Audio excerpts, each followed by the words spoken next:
Hello बच्चों, आइए इस प्रश्न को देखते हैं। अनुबाह्य दल एपिकेलिक्स होता है।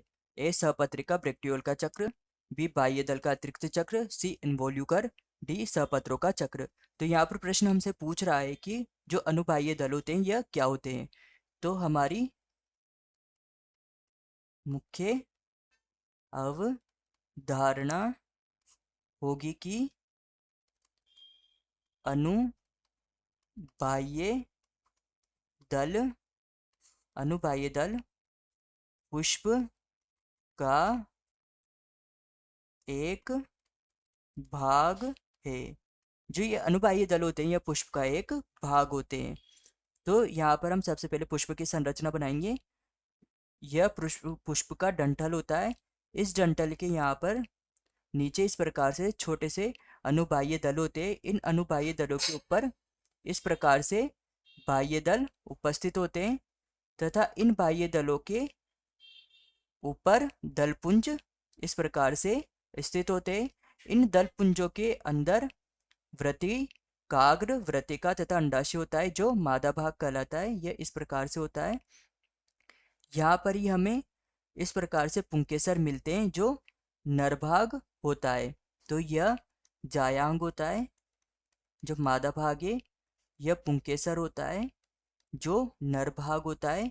यह दलपुंज होता है। इसका कार्य जो परागण करता है उनको आकर्षित करने का होता है। यह बाह्य दल होता है। यह सामान्यतः हरे रंग का होता है तथा यह सुरक्षा का कार्य करता है। इस प्रकार से यहाँ पर अनुबाह्य दल उपस्थित होते हैं। अनुबाह्य दल उपस्थित होते हैं। इन अनुबाह्य दलों को जो बाह्य दल होता है इसका अतिरिक्त चक्र भी कहा जाता है। अतिरिक्त चक्र भी कहा जाता है तथा इनका अभी तक जो कार्य वह ज्ञात नहीं है। तो यहाँ पर हमारे पास प्रश्न पूछा था कि जो अनुबाह्य दल है यह क्या होते हैं। तो ए था सहपत्रिका या ब्रैक्टियोल का चक्र।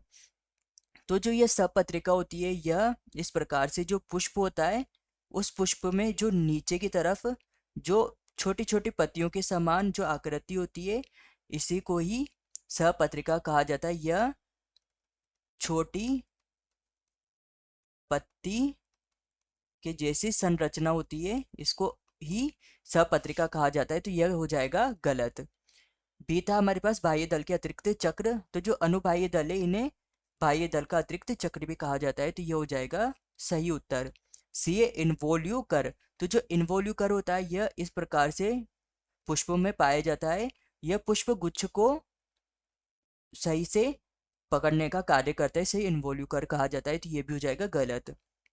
डी है हमारे पास सहपत्रों का चक्र। तो जो यह सहपत्र होते हैं जो पत्ती की तरह छोटी छोटी संरचनाएं होती हैं इनके जो चक्र होता है इसे भी अनुबाह्य दल नहीं कहा जाता है। तो यहाँ पर हमारा प्रमुख प्रमुख सिद्धांत होगा कि अनुबाह्य बाह्य दल अनुबाह्य दल गुड़हल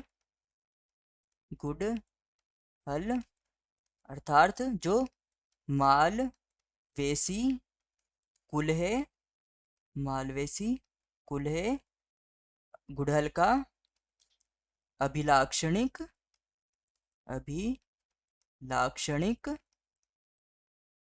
गुण होता है गुण होता है। तो हमारा उत्तर हो जाएगा उत्तर बी। आशा है कि आप इसे अच्छी तरह समझ गए होंगे। धन्यवाद।